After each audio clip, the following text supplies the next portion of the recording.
하려면은요, 이따만한 운동장만한 그런 시설이 필요합니다. 제가 말씀드리지만 모든 게 다 부작용이 있는 그런 정책 옵션들이에요. 그럼 그거 어디다 만들겠어요, 그죠? 뭐 사실 그 사드 기지 하나 갖다 놓는 걸 가지고도 지금 뭐 아직까지 그 생태계에 어떤 영향을 끼치는지에 대한 그 조사가 아직도 끝나고 있지 않고 아직도 지금 반대를 하고 있는 상황인데, 이 사실 그 핵연료 재처리장을 짓는다라는 것은 굉장히 정치적으로 민감한 것이고 어려움이 다 있습니다. 하지만 저는 저희가 이 핵 연료 주기를 조금 온전하게 관리할 수 있는 그런 핵 주권을 확보해야 된다고 생각하고요. 그 다음에 폐연료를 갖다 재처리할 수 있는 파이로 프로세싱이라고 그러죠. 그런 권한도 저는 가지고 있어야 된다고 생각해요. 그런 게 있으면은 정말 상황이 더 안 좋아지면은 저희가 이제 그 전문 용어로 브레이크 타임이라고 그러는데, 빨리 핵무기를 만들 수 있을 정도의 준비 태세는 갖추고 있어야 된다는 것이죠. 확장 억제 좋습니다. 예, 확장 억제 좋은데 결국 그거예요. 더 많은 미국의 전략 무기가 더 자주 한반도로 전개가 되는 거예요. 김정은이 그게 정말 무서웠었으면 저런 식으로 계속 도발할까요? 근데 제가 보기에는 굉장히 자신에 차 있어요. 와봤자 너희 그런 걸 가지고 뭐 우리 뭐 어떻게 할 수 있어, 이런 자신감에 차 있는 거거든요. 여전히 저는 북한이 핵무기를 가지고 저희를 선제 공격하지는 않을 거라고 생각합니다. 그럴 가능성은 굉장히 낮죠. 근데 우리는 정말 이 파이로 프로세싱 권한조차 없는, 어떻게 보면 핵 에너지 강국이지만 핵무기 개발 능력에 있어서는 상당히 뭐 기술력 있다 그러는데, 제가 보기에는 상당히 거기 못 미치고 있거든요. 그런 상황으로 굉장히 전략적인 이익을 갖다 지금 노리고 있는 것이에요. 굉장히 자신감에 차가지고 너희들이 뭘 할 수 있겠어.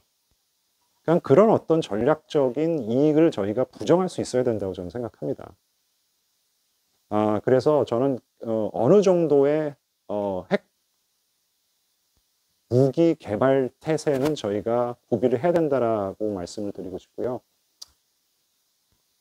삼축 체제도 강화해야 되는 건 맞아요. 윤석열 정부가 지금 삼축 체제 강화해야 된다는 건 맞는데, 가만히 보면은요, 삼축 체계에 세 가지, 이제 삼축이니까 세 가지 요인이 있겠죠. 킬체인이라는 게 있습니다. 킬체인이라는 것은 뭐냐면은, 북한의 공격이 임박했을 때, 북한이 정말 대한민국을 상대로 공격하려는 어떤 정황이 포착이 된 거예요. 그런 공격 지역을 바로 포착을 갖다 해서요, 그 다음에 그 공격을 아예 그 미사일 쏘기 전서부터 박살을 내버리든지, 아니면은 날라오는 미사일을 갖다 중간에 요격해야 되고 뭐 이제 이러는 거거든요. 이게 이제 선제 공격이라는 건데, 사실 선제 공격이랑 그 예방 공격은 다릅니다. 선제 공격은 유엔에서도 국제법적으로 법적으로 허락하고 있는 자위권이에요. 그러니까 그 북한이라는 나라가 우리를 공격하려는 게 너무나 명확한데, 그럴 경우에 우리가 선제적으로 그걸 갖다가 막아버릴 수 있는 자위권이 있는 것이거든요. 근데 이제 그 많은 분들이 이런 어떤 선제 공격을 예방 공격이랑 조금 헷갈려 하시는 것 같아요. 그러니까 2003년에 미국의 조지 W 부시 행정부가 이라크를 상대로 벌였던 그 전쟁은요, 많은 분들이 선제 공격이라는데 그건 선제 공격이 아닙니다. 그거는 예방 공격이었어요. 왜냐하면 이라크가 미국을 공격하려고 하지 않았었잖아요, 그죠? 근데 이라크가 대량 살상 무기를 갖다 많이 개발하고 있으니까 미국이 이런 것들이 궁극적으로는 미국에게 큰 위협이 될 거라고 생각해서 미리 예방을 했던 그런 전쟁입니다. 그건 국제법적으로 승인이 되고 있지 않은 그런 전쟁이에요. 어쨌든 북한이 우리를 갖다가 지금 공격하려고 그러면은 우리가 먼저 그걸 포착해가지고 그한테 무력화해야 되는데요. 지금 북한 사람들이 어떤 실험을 하냐면은요, 이 미사일 같은 경우에도 예전에는 액체 연료를 가지고 이제 실험 발사를 했어요. 액체 연료를 넣으려고 그러면 시간도 오래 걸리고 이게 다 레이더에 다 걸립니다. 근데 고체 연료를 갖다 미리 장착해 놓고 이제 시작을 하는 거예요. 그럼 정말 빨리 이걸 쏠 수가 있어요. 그럼 우리가 레이더로 그걸 포착해내기가 굉장히 어렵습니다. 왜냐하면 얘네들이 맘만 먹으면 그냥 바로 30분 안에 쏘고만 이제 이러니까. 그럼 지금 쏘는데 보면은요, 그냥 어디 일정 장소에서만 쓰는 게 아니고 달리는 기차에서도 쏘고, 달리는 트럭에서도 쏘고, 그다음에 최근에 실험한 거는 보면 저수지 안에서 쐈어요, 갑자기. 저수지에서 폭 튀어나와가지고, 무슨 메시지냐면 너희들 킬체인 하는데 우리도 지금 뭐 여기 발사하려는데 너희도 도저히 찾아낼 수 없다라는 거지. 그래서 그런 한계가 있다. 그 다음에 한국의 미사일 방어 체계라는 게 이제 우리도 우리 나름대로 독자적인 미사일 방어 체계가 있어야 된다고 얘기를 갖다 합니다. 네, 동의합니다. 근데 사실 미국의 미사일 방어 체계에 그냥 편입되는 것도 하나의 방법이라고 저는 생각을 갖다 해요. 근데 그게 이제 국내 정치적으로 조금 어려운 부분이 있어서 못하고 있는 것인데 일본은 지금 그렇게 하고 있죠. 그래서 대표적인 한국의 미사일, 요격 미사일이 LSM이라는 거예요. 지금 최근에 실험을 했는데 이게 이제 한국판 사드라고 하는 요격 미사일인데 사실 북한이 보면은요, 온갖 종류의 미사일을 다양한 각도로 쏘고 있고요. 그 다음에 다양한 어떤 엘티튜드가 뭐냐, 갑자기 뭐라 그러나. 고도로, 예, 쏘고 있어가지고 이걸 요격하는 게 정말 어려운 거예요. 그게 어렵다는 것을 보여주기 위해서 얘네들이 각종 미사일을 갖다가 다양한 각도로 쏘는 것입니다. 굉장히 다른 고도로 날아오는 것이고. 어려워지고 있고요. 그 다음에 세 번째 이 한 축이 뭐냐면은 KMPR이라 그래가지고 이거는 뭐 한국 정부에서 이런 표현을 쓰니까 Korea Massive Punishment and Retaliation, 한국형 대량 응직 보복 전략이라는 것이죠. 그러니까 너희들이 우리에게 서투른 짓을 갖다 하면은, 우리 공격하면은 우리가 정말 대량으로 복수를 갖다 하겠다. 근데 이게 이제 가장 김여정이 가장 비웃는 부분입니다. 가장 비웃는 게 우리가 지금 뭐 엄청난 핵무기를 가지고 있는데 뭐 파이로 프로세싱도 못하고 있는 한국이 우리를 대량 뭐 보복을 해? 이건 정말 무슨 표현이죠? 소머리도 뭐 웃는 소가 웃을 일이다. 지금 이렇게 비웃는 것이죠. 제가 보기엔 저는 이건 말이 안 되는 개념이라고 생각해요. 핵 비보유 국가가 핵무기 국가를 대상으로 대량 보복을 한다. 이거는 사실 조금 죄송한 표현이지만 이제 녹화가 되고 있어서 좀 표현을 갖다가 아주 이게 단도직입적하기가 어려운데 잘 성립이 안 되는 개념입니다. 예. 미국의 전술핵 재배치 하나의 방법이 될 수가 있겠죠. 그런데 제가 이제 미국 사람들한테 전술핵 재배치를 얘기를 하면 이 사람 정말 화를 내요. 예. 이거는 완전히 미국의 핵 전략을 처음서부터 다시 쓰는 건데 이건 말도 안 되고. 그다음에 국내 정치적으로 참 어려운 거예요. 이거 아까도 말씀드렸지만 사드 배치하는 거 하나로도 지금 그런 정치적으로 논란이 되고 있는데 전술핵을 어디다 배치합니까? 예? 그 다음에 어떻게 이걸 갖다가 방호를 할 거예요? 그 다음에 이게 이제 뭐 북한의 선제 공격의 타겟이 될 수가 있는데 어디다가 갖다 놓을 건지 이런 문제도 있고 핵 공유 옵션도 나오고 있죠. 핵 공유. 미국과 핵 공유. 유럽 동맹들은 미국과 핵 공유 제도라는 것을 지금 운영하고 있습니다. 근데 유럽 사람들이랑 만나서 얘기하면은요, 핵 공유 아무것도 아니라 이렇게.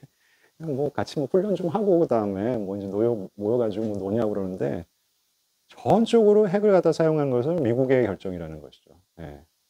그러니까 핵을 갖다 사용할 시나리오에 대해서 우리가 조금 같이 공유를 하자, 이런 절대 못 한다라는 것이에요. 예. 제가 드리고 싶은 말씀은, 하나 뾰족하게 좋은 옵션이 없습니다. 예. 그리고 다 부작용이 심한 옵션인데, 저는 이런 얘기를 갖다 해요. 그럼 부작용이 심하다고 그러면은 하지 말아야 되느냐. 저는 그렇게 생각하지 않아요. 부작용을 갖다가 최소화하면서 하는 방법을 생각해야 된다는 거죠. 그만큼 지금 북한 핵 문제가 유증해졌다는 말씀을 갖다 드리고 싶고요.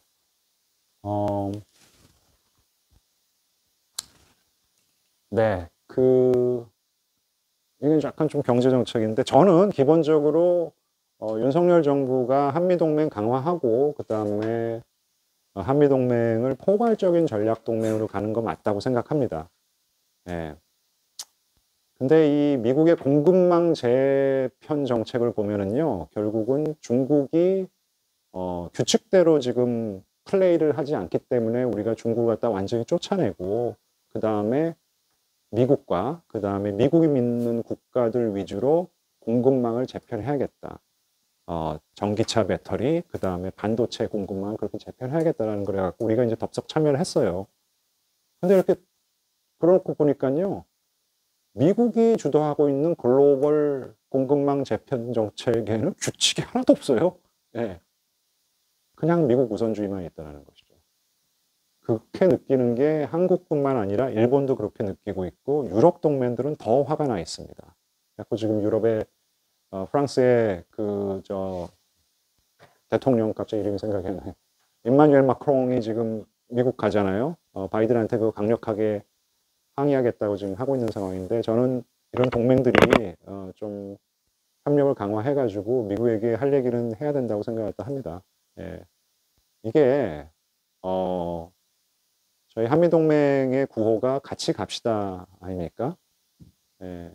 그래서 We Go Together인데 이 미국의 공급망 정책은 미국 혼자 가겠다라는 얘기예요. 예. 미국이 글로벌 이 공급망 재편 정책을 Supply Chain Resilience, 그러니까 이제 강화라는 표현을 쓰거든요. 요번에 좀 미국 가고 그 얘기를 갖다 했어요. 같이 강해져야 된다, 공급망이. 미국만 강해지면 어떡하냐. 그래서 We Go Together, We Resilient Together. 예, 우리도 강해져야 된다. 이런 얘기를 갖다가 했습니다. 예. 이게 대학 교수의 문제점이 입을 한번 열면은 이게 담을 줄을 몰라요. 그래가지고 드리고 싶은 얘기는 무지하게 많은데 벌써 4시 35분이 돼서 제 말씀은 제 강의는 여기서 마치기로 하고요. 그 대신에 제가 질문을 안 받고 끝내면 조금 너무 섭섭하니까 질문을 조금 받고 하겠습니다. 네.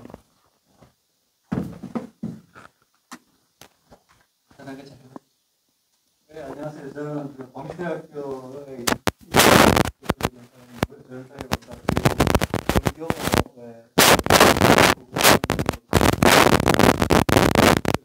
물리학이라서 네네.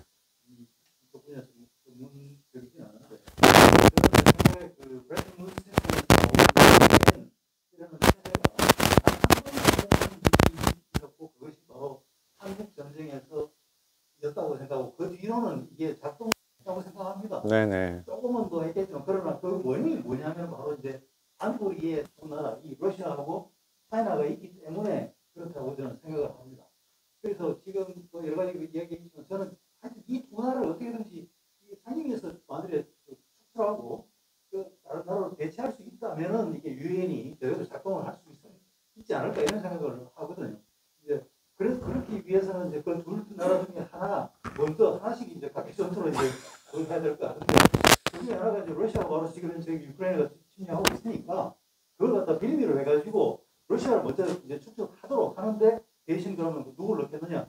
저는 일본을 넣어야 된다고 생각합니다. 한국이 아예 대놓고 예를 들어 그걸 갖다 미국에다가 이야기를 하면서 우리가 일본 밀 테니까 그렇게 나가자고 이야기를 해갖고 또 우리가 이제 외교적으로 많은 어떤 이니셔티브를 갖다 그렇게 잡아 나가는 것이 그게 외교 정책에서 상당히 의미가 있지 않나 이런 생각입니다만 개인적인 생각입니다.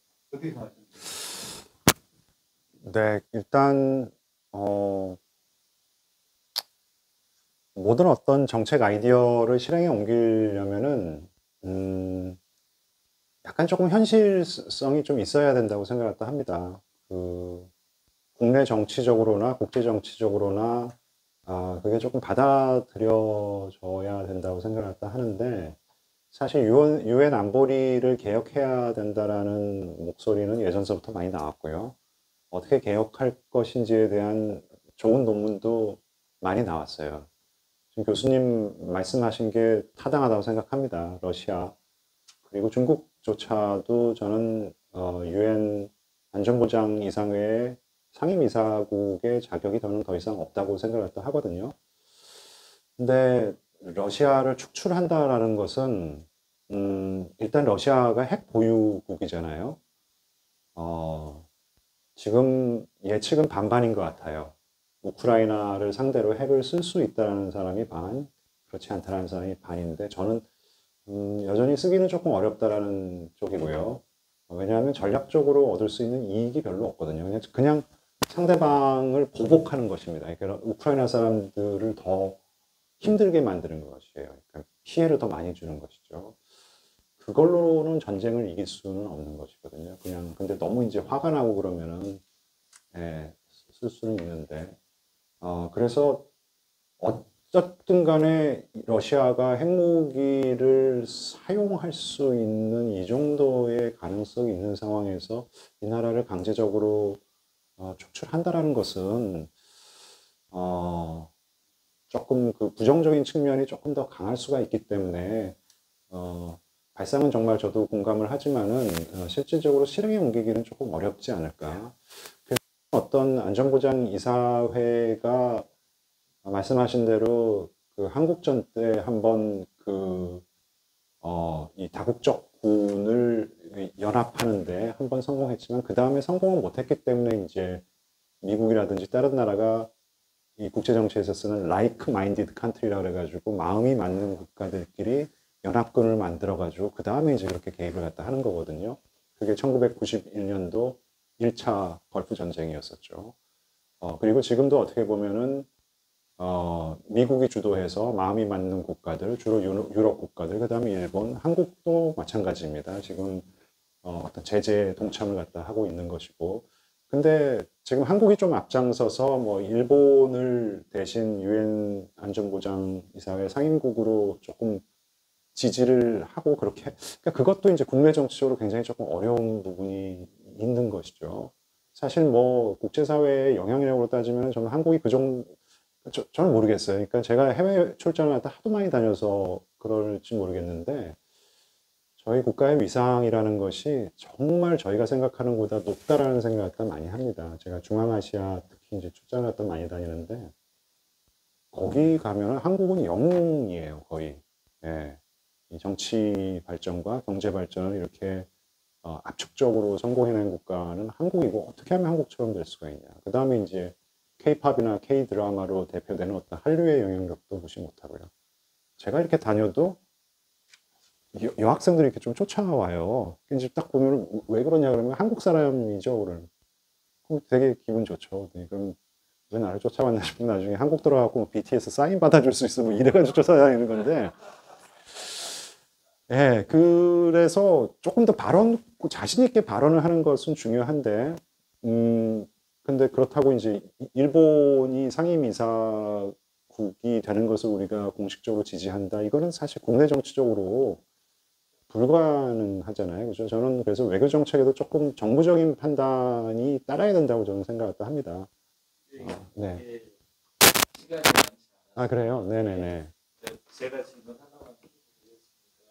꼭 하고 싶은 질문이 네네네. 광주에 우리 김대중 교수님 모셔서 강의를 듣고자 하는 첫 번째 이유가 뭐냐면 우리 호남 사람들은 김대중 대통령의 햇볕 정책에 대한 지지 강도가 지금까지도 굉장히 높습니다. 그래서 지금도 길거리에서 뭐라고 얘기를 하시냐면 윤석열이가 정치를 잘못한다. 남북관계를 잘못한다. 왜냐? 김정은이를 살살 잘 꼬셔가지고 김정은이를 살살 잘 꼬시고 잘 아우르고 필요하면 돈이라도 줘도 좋다. 그래서 평화를 정착시켜야지. 왜 자꾸 미국하고 이게 편을 들어가지고 북한하고 자꾸 대결 구도로 나가고 북한 애들을 건드려가지고 더 그러느냐 이런 이제 얘기가 있어요. 햇볕 정책에 대한 아쉬움과 우리 민족끼리 통할 수 있던 그런 문재인 정부 때의 접근과 이런 것들에 대해서 조금 평가 비슷하게 이 현재 시점에서도 어떻게 봐야 될지 말씀드리겠습니다. 네, 저도 포용론자입니다, 기본적으로요. 네. 그리고, 아까 말씀드렸던 관여 정책이라는 거, 저는 미국 외교 정책 공부하면서도 미국이 중국을 포용하고, 그 다음에 관여를 통해서 국제사회에 책임 있는 일원으로 만들어야 된다. 굉장히 멋진 생각이잖아요, 사실. 일단 발상 자체가. 그래서 저는 그 정책을 지지했습니다. 그리고, 중국이 변하는 것 같은 모습을 보였었고요. 초기에는요. 90년도, 2000년도 초반까지만 하더라도. 근데 미국이 중국을 변화시키기는커녕 중국이 세상을 변화시키고 있는 것 같아요. 예. 북한도 마찬가지입니다. 저도 김대중 대통령의 햇볕 정책의 열렬한 지지자였어요. 예. 얼마나 멋있습니까, 사실요. 예, 대결적인 어떤 구도, 그런 식으로 하지 않고 우리가 다른 길이 있다. 북한을 개혁 개방의 길로 인도를 하면은 굉장히 의미 있는 구조적인 변화가 북한 사회가 발생할 것이고, 그렇다면 우리가 서로 어떤 적대적인 관계를 해소하고 굉장히 평화적인 관계로 갈 수 있다는 생각을 저도 한 적이 있었는데, 저는 그 북한의 이제 좀 호전적인 정책, 핵을 만들고 그 다음에 이 도발 이런 것들이 예전에는 사람들이 일단 보수적인 시각을 가지고 있는 분들조차도 미국이 북한에게 주고 있는 어떤 안보 위협 때문에 북한이 자구책으로 핵을 개발하고 그 다음에 도발을 감행하고 그 다음에 미국과의 관계를 틀려고 그러면 어느 정도 안보 우려가 해소되기 때문에 그렇다라고 믿는 보수적인 안보학자들도 굉장히 많아요. 근데 저는 한 10년 전, 15년 전서부터 네, 북한이 안보 위협 때문에 이런 정책을 취하는 것은 맞는데 북한의 안보 위협은 어디서 오는가를 가만히 생각해 보니까요. 미국에서 오는 게 아니고요. 대한민국에서 오는 거예요. 더 잘 살고 더 강하고 더 자유스러운 대한민국이 있는 한 북한은 늘 불안합니다. 개혁개방 외 중국도 북한도 중국의 길을 갈 수가 있고 그 다음에 베트남의 길을 갈 수가 있는데 왜 우리가 그런 걸 도와주지 않느냐. 그때 제가 했던 대답은 중국은 중국보다 더 잘 살고 자유로운 남중국이 없다. 베트남은 베트남보다 더 잘 살고 부유롭고 문화적으로도 굉장히 흥성한 어떤 그런 남베트남이 없기 때문에 개혁개방의 길을 갈 수가 있는데 북한은 그렇게 못하는 것이죠. 그래서 더 잘 나가는 대한민국이 있는 한 북한은 늘 안보 위협을 느낄 수밖에 없습니다. 그래서 핵을 개발하고 모든 이런 도발은 대한민국을 정조준하고 있는 것이에요. 그러니까 대한민국이 찌그러지지 않는 한 북한은 늘 불안한 것이죠. 그렇기 때문에 한국과의 어떤 경제교류를 통해 가지고 경제적으로 도약하고 그다음에 개혁 개방의 길로 간다라는 것은 저는 애초서부터 성립되지 않았던 어떤 그런 도식이 아니었을까라는 생각을 갖다가 많이 하고 있습니다. 제가 옳다라는 것은 아닌데요. 그렇게 생각하시는 분들이 그렇게 많지가 않아요. 저처럼 생각하는 분들이 한 3년 전까지만 하더라도 제가 어디 회의를 가잖아요. 학자들이 한 30명 모여가지고 이제 북한 핵 문제에 대해서 얘기를 했다 하는데 전부 다 미국 때문에 핵을 개발하고 있다라는 것이에요. 그게 보수 학자들도 그런 의견이었습니다. 근데 저는 거기에 생각의 그 시작점부터 시작이 좀 잘못됐던 게 아닌가. 사실은요, 미국 외교 정책사를 갖다 보면은요, 냉전 이후에도 북한에 대해서 신경을 안 씁니다. 그냥 관심 끄고 있어요. 그냥 어떻게 되든 그냥 가는 거다. 근데 물론 이제 그게 싫었을 수도 있죠, 북한이요. 근데 북한을 뭐 해가지고 붕괴시키려고 하고 그 다음에 뭐 그 정책으로 대북 적대시 정책으로 좀 북한을 망가뜨리려고 하고 그런 거는 없었던 것 같아요. 제가 보면은요. 예. 그래서 그 말씀하신 햇볕 정책이라는 거, 그 다음에 아까 말씀드렸지만 진영화가 되고 있기 때문에요. 점점 더 어떤 교류를 할 수 있는 어떤 그런 공간, 외교적인 어떤 그런 공간이 점점 더 줄어들고 있는 거고, 그건 구조적인 어떤 요인이기도 합니다. 물론 저는 대화의 문은 늘 열어놓고 있어야 된다고 생각을 합니다.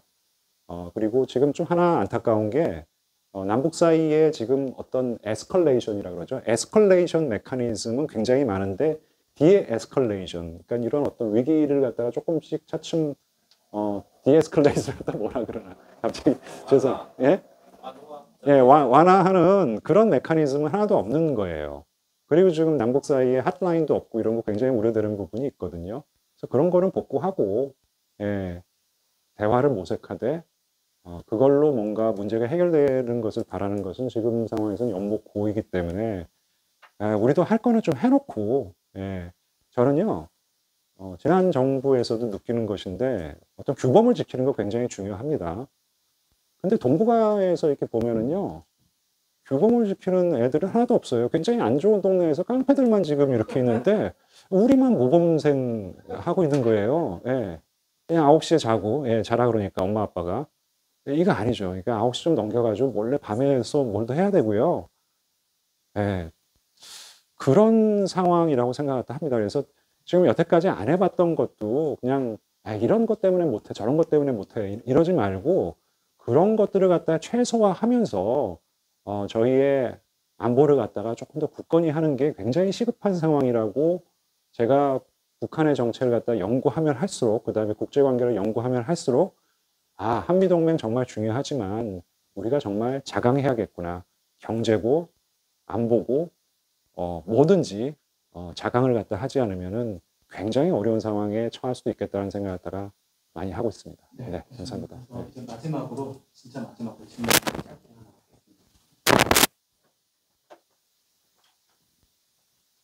짧게 될지 모르겠습니다만 저는 이제 미국의 탈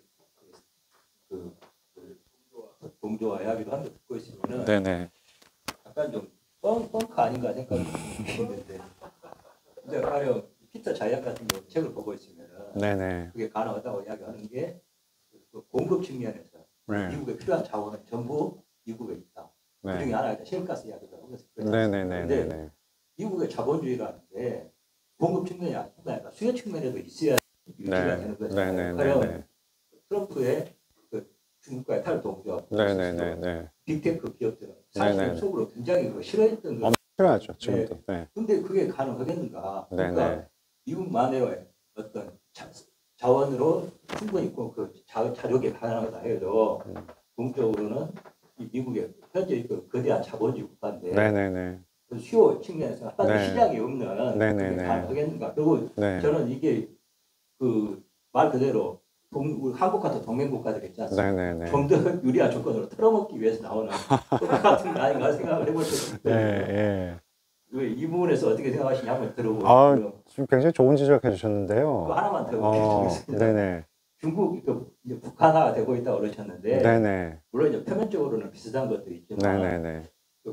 중국은 스스로를 나라라고 그러지 않고 천하라고 그러거든요. 네네네. 북한하고 기본적으로 전제 조건이 너무 달라요. 저는 네네. 최근에 중국이 변화하는 거 보면서 중국이 북한화되는 게 아니라 네. 그 중국이나 어느 나라나 처음에 그 설계한 컨셉이 있다고 보는데 네네네. 저는 중공의 컨셉은 모택동하고 네. 저기 대약진 운동 그리고 결정적으로 문화 운동이라고 생각이 들고 네네네. 문화 대혁명이라고 생각해요. 저는 네네네. 그리로 회귀하는 그렇죠. 그 움직임 네네네. 아닌가. 그래서 네. 저는 중국이 중공으로 돌아가고 있다. 네, 저는 네. 그런 생각을 해봤습니다. 네네. 그냥 네, 정확한 지적이시고요. 그 다음에 피터 자이안의 분석이 조금 과한 부분이 분명히 있습니다. 예.